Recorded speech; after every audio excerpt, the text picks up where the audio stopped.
बिस्मिल्लाहिर्रहमानिर्रहीम, अस्सलाम वालेकुम। मैं हूं अब्दुल कादिर और आप देख रहे हैं आपका अपना यूट्यूब चैनल। आज तारीख है 4 जून और दिन है जुमातुल मुबारक का।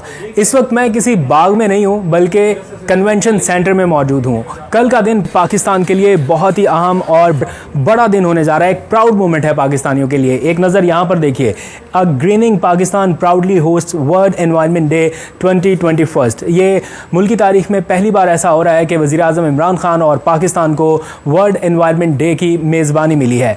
उसी सिलसिले में कन्वेंशन सेंटर में इस वक्त तैयारियां हो रही हैं और पूरी थीम जो है वो बदल दी गई है। Convention centre world environment day को कॉम्प्लीमेंट कर रहा है बहुत ही ज़बरदस्त तरीके से। यहाँ फूल पौधे हर तरफ लगाए गए हैं। सिटिंग अरेंजमेंट्स भी बहुत ज़बरदस्त हैं। वज़ीर आज़म इमरान खान कल मेहमान ख़ुसूसी होंगे, इसी रास्ते से होकर जाएंगे। और बड़ा दिन पाकिस्तानियों के लिए इस एतबार से भी है कि दुनिया के 15 बड़े आलमी रहनुमाओं ने पाकिस्तान और पाकिस्तानी अवाम के नाम अपने अपने पैगामात भेजे हैं। सिर्फ यही नहीं, चीनी सदर शी जिनपिंग और बरतानवी वज़ीर आज़म बोरिस जॉनसन ने भी पाकिस्तानियों के लिए अपने पैगामात भेजे हैं। और पाकिस्तान वर्ल्ड एनवायरनमेंट डे को आलमी सतह पर सेलिब्रेट करने जा रहा है। यहाँ पर कौमी दिन जैसा माहौल है और जैसे कोई कौमी तकरीब होती है बिल्कुल उस तरह सेलिब्रेशंस की जा रही हैं, रिहर्सल हो रही हैं। यहाँ पर कौमी नगमों पर, मिली नगमों पर और तरानों पर रक्स किया जा रहा है, झूम रहे हैं यहाँ पर लोग और बहुत ही ज़बरदस्त एनवायरनमेंट है। तैयारियों का जायज़ा लेने के लिए वज़ीर आज़म के मुआविन ख़ुसूसी मलिक अमीन असलम भी यहाँ पर पहुँचे हैं।